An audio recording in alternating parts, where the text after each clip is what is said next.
Batu Dara telah hancur. Xiaoyan telah kehilangan kualifikasi untuk pengorbanan klan. Suara mengguntur Xiao Dingtian tiba-tiba pecah di udara, mengguncang suasana yang sebelumnya membeku. Ucapan itu segera menyadarkan kerumunan yang semula terdiam dalam keterkejutan. Tatapan kasihan pun langsung tertuju pada Xiaoyan. Memang benar, batu dara itu pecah ketika uji dilakukan. Berdasarkan pengalaman, orang yang mengalami kejadian seperti ini biasanya memiliki garis keturunan yang terlalu lemah. Garis keturunan yang terlalu lemah akan ditolak oleh batu dara saat proses peleburan, menyebabkan energi dalam batu menjadi kacau dan akhirnya menghancurkannya. Namun pecahnya batu dara kali ini sungguh tak biasa. Batu itu tidak sekedar retak, melainkan benar-benar hancur berkeping-keping. Ini bukanlah hal yang lazim terjadi. Jadi garis keturunan macam apa yang bisa menyebabkan kehancuran seperti itu? Di tengah kebingungan semua orang, tatapan Xiao Yuheng dan beberapa tetua lainnya mengarah tajam kepada Xiao Dingtian. Di mata mereka, tampak jelas rasa penghinaan. Bagi sebagian orang, mungkin ini tampak seperti kegagalan murni. Tapi para tetua yang telah menyaksikan banyak pengorbanan klan tahu lebih dalam. Mereka bisa membaca kebenaran hanya dengan sekali pandang. Mereka sadar, ini tak lebih dari siasat murahan Xiao Dingtian. Batu darah itu pasti telah dirusak secara diam-diam olehnya, membuat Xiaoyan tampak gagal di depan umum. Dengan begitu dia memiliki alasan yang sah untuk mencabut kualifikasi Xiaoyan. Tanpa bukti, Xiao Yuheng dan para pendukung Xiaoyan tak punya dasar untuk menentang keputusan itu. Apalagi dengan banyaknya orang di tempat ini, satu kesalahan bisa membuat mereka kehilangan suara. Langkah ini memang licik, tapi juga telat. Sekalipun kau diberkati oleh langit, kau tetap tidak bisa melawan prasangka klan terhadapmu. Xiao Feng mengernyam mata, desahannya mengandung penyesalan. Bahkan Xiao Chuhang yang biasanya sangat membenci Xiaoyan, kali ini mengernyit menunjukkan ketidakpercayaan. Baginya, orang yang mampu mengalahkan saudaranya sendiri seharusnya tidak terhenti di sini. Namun apa boleh buat, kenyataan berkata lain. Xiaoyan untuk saat ini memang kalah. Kau sudah kehilangan kualifikasi. Pergilah sendiri, jangan ganggu yang lain. Atau kau akan menanggung akibatnya. Xiao Dingtian menyeringai puas. Nadanya sinis. Ia kemudian mengusir Xiaoyan dari kuil leluhur. Xiaoyan hanya diam, berdiri terpaku. Matanya bergerak gelisah. Ia tak menyangka orang itu akan melakukan hal sejauh ini. Seberapapun ia mencoba berpikir, ia tetap merasa tak berdaya. Sungguh keji, dasar orang tua tak tahu malu. Sudah tua masih juga menindas seorang junior. Kalau aku lebih muda sedikit, sudah kuberi dia pelajaran.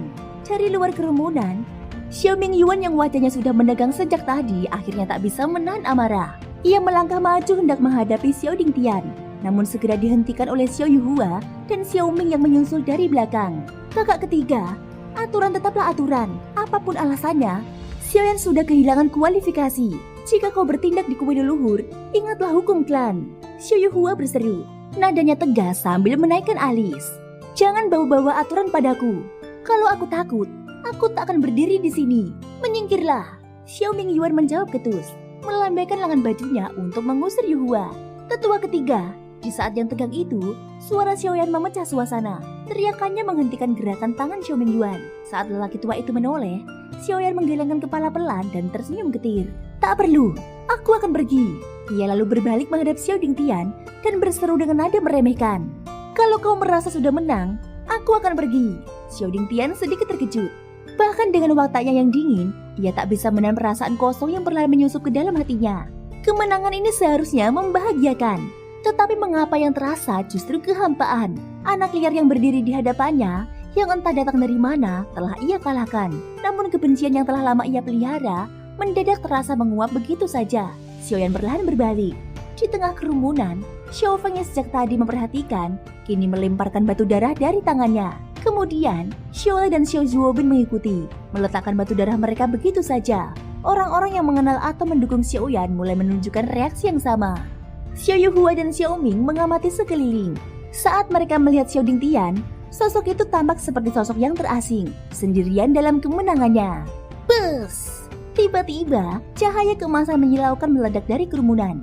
Dalam sekejap, sinar itu membentuk pilar cahaya yang menembus langit, menyelimuti seluruh area dengan kilauan luar biasa.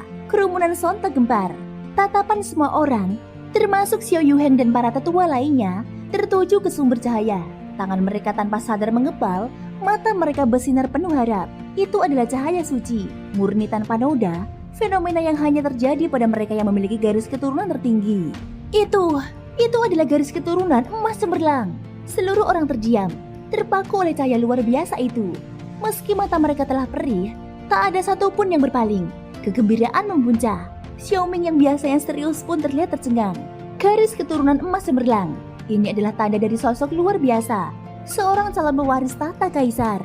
Ada harapan untuk kebangkitan klan Xiao. Xiao Yuheng tertawa lepas. Meski baru kualifikasi awal, ini adalah cahaya yang telah ditunggu selama bertahun-tahun. Keajaiban yang bahkan banyak tetua tak sanggup capai. Cepat, cari tahu siapa dia. Mulai hari ini, dia akan dilatih langsung oleh 10 tetua agung. Tidak ada yang boleh. Suaranya mendadak terputus. Cahaya itu mulai meredup, dan ketika wajah di balik kilauan itu perlahan terlihat, semua orang terdiam membeku. Xiao Xuan. Jantung Xiao Dingtian seperti berhenti. Wajahnya berubah pucat, lalu hijau, tenggorokannya bergolak dan ia menyemburkan darah. Tubuhnya limbung jatuh ke tanah dalam keadaan syok. Di tengah lapangan, Xiao Xuan menggenggam batu darah yang masih bersinar samar. Tatapannya menyapu semua orang, dingin dan tenang. Ia lalu menatap Xiao Yan dan tersenyum. Di pelataran luas itu, kerumunan keluarga Xiao terdiam membisu. Semua pasang mata terarah pada satu sosok yang berdiri tegak di tengah keramaian. Seseorang yang biasanya tidak akan menarik perhatian siapapun. Ia kurus, pendiam, dan tampak biasa saja. Tak ada yang istimewa darinya, kecuali kilau cahaya keemasan yang bersinar di telapak tangannya. Cahaya itulah yang membuat semua orang terdiam dalam keterkejutan dan keraguan yang berbaur menjadi satu. Xiao Xuan, itu benar-benar dia. Tak kusangka, dia memiliki garis keturunan emas cemerlang. Orang ini benar-benar menakutkan. Pada saat ini Xiao Feng menahan nafas. Pikirannya terguncang, tak mampu sepenuhnya memproses kenyataan di hadapannya. Di sekelilingnya, bahkan para tokoh seperti Xiao Soujun pun kehilangan kata-kata. Dahulu ia sempat menaruh curiga pada Ling Er, bahkan pada Xiao Yan. Namun tidak pernah sekalipun ia menyangka bahwa Xiao Xuan yang tampak begitu biasa dan tak menonjol justru menyimpan garis keturunan terkuat dalam klan mereka. Dalam benaknya, Xiao Xuan hanyalah seseorang yang mulai berubah setelah kemunculan Xiao Yan. Ia mengira kekuatan yang berkembang pada pemuda itu adalah hasil tempaan Xiao Yan sebagai alkemis. Tapi sekarang, dia menyadari bahwa dirinya telah buta. Buta akan seorang pewaris sejati yang berdiri di depannya selama ini. Tiba-tiba, suara batu keras memecah keheningan. Darah segar memuncrat dari mulut Xiao Dingtian. Wajah tua itu langsung berubah pucat. Tubuhnya lunglai saat jatuh ke tanah tanpa daya. Xiao Li sontak melompat maju hendak menolong, namun ditepis olehnya. Sekarang mata Xiao Dingtian terpaku pada Xiao Xuan. Ada ketakutan, keterkejutan yang tak dapat ia sembunyikan. Ia membiarkan darahnya mengalir tanpa mencoba menghentikannya. Bagaimana bisa? Bagaimana mungkin itu terjadi? Kata-katanya lirih dan patah-patah. Namun siapapun yang mendengarnya tahu bahwa saat ini segala keraguannya telah hancur oleh cahaya keemasan yang memudar dari tubuh Xiao Xuan. Hari ini kebenaran telah terungkap, dan posisi Xiao Xuan sebagai kepala pavilion dalam kini tak bisa lagi digoyahkan siapapun. Warna abu-abu mulai menyelimuti wajah tua Xiao Dingtian, seolah mencerminkan penyesalan terdalam dalam dirinya. Ia perlahan menoleh ke arah Xiao Yan, namun hanya menemukan senyum samar dan tatapan tenang dari pemuda itu. Tatapan yang entah kenapa justru membuatnya semakin tertekan. Sementara itu di sisi lain, Xiao Yuheng terlihat tak mampu menyembunyikan rasa gembiranya. Garis keturunan emas cemerlang. Garis keturunan ini adalah puncak tertinggi dalam silsilah klan Xiao. Lambang kejayaan masa lalu yang kini kembali muncul. Kebangkitan klan telah dimulai. Dan yang lebih menggembirakan atau mungkin melegakan bagi dirinya adalah fakta bahwa segala kesalahan dan kejahatan yang dituduhkan pada Xiao Yan kini tak lagi penting. Sosok yang selama ini ditindas telah membuat semua tuduhan tak lagi relevan. Bahkan, semua intrik dan tekanan yang diciptakan Xiao Dingtian kini justru menghancurkan dirinya sendiri. Semua beban menguap bersama kekuatan yang bangkit. Namun kegembiraan terhenti saat tatapannya menangkap gerak Xiao Yan. Tanpa mengucap sepatah kata pun, pemuda itu perlahan berbalik. Ia sempat bertemu mata dengan Xiao Xuan sejenak, kontak penuh makna. Namun tanpa kata, lalu ia melangkah pergi, meninggalkan keramaian, meninggalkan keluarga, dan meninggalkan semuanya tanpa ragu. Demi Xiao Xuan, ia telah bertahan, tapi kini segalanya telah usai. Dia tak pernah peduli pada keluarga yang hanya memandangnya sebelah mata, dan mulai hari ini, dia bebas. Mata Xiao Xuan tampak tenang, tapi riak kecil mulai muncul di dalamnya. Ia sangat memahami Xiao Yan. Selama setengah tahun ini, Xiao Yan bertahan hanya demi dirinya. Tidak ada ikatan darah antara Xiao Yan dan klan yang penuh intrik dan kehancuran ini. Hari ini, Xiao Yan akhirnya membebaskan dirinya dengan cara yang sunyi dan menyakitkan. Xiao Yan, mengapa kau harus pergi begitu saja? Seru Xiao Yuheng mencoba menghentikannya. Mungkin batu darah itu bermasalah, kita bisa menguji ulang. Tak perlu memperdulikan omongan sembrono dari Xiao Dingtian. Tapi kata-katanya hanya membuat suasana semakin canggung. Ia memilih diam saat Xiaoyan ditekan, namun bersuara hanya setelah melihat potensi luar biasa dari Xiao Xuan. Kebanyakan orang memalingkan pandangan, beberapa tertawa kecil, tak mampu menyembunyikan kekecewaan maupun rasa geli. Akhirnya, Xiao Yuheng menatap Xiao Xuan dengan penuh harap.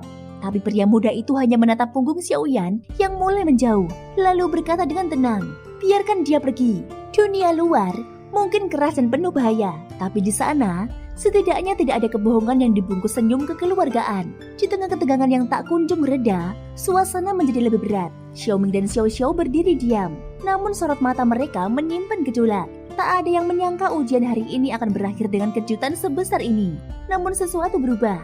Mekanisme raksasa di belakang Xiaoming mulai berputar. Pintu batu besar perlahan terbuka. Semua perhatian kini tertarik ke sana. Puncak acara yang sesungguhnya baru dimulai. Pengorbanan klan, warisan garis keturunan. Xiaoming Yuan menatap ke arah gerbang suci yang terbuka. Namun wajahnya justru tampak gelap. Alih-alih bergembira, ia menatap tajam ke arah Xiaoyan, lalu menghilang mengejarnya tanpa ragu.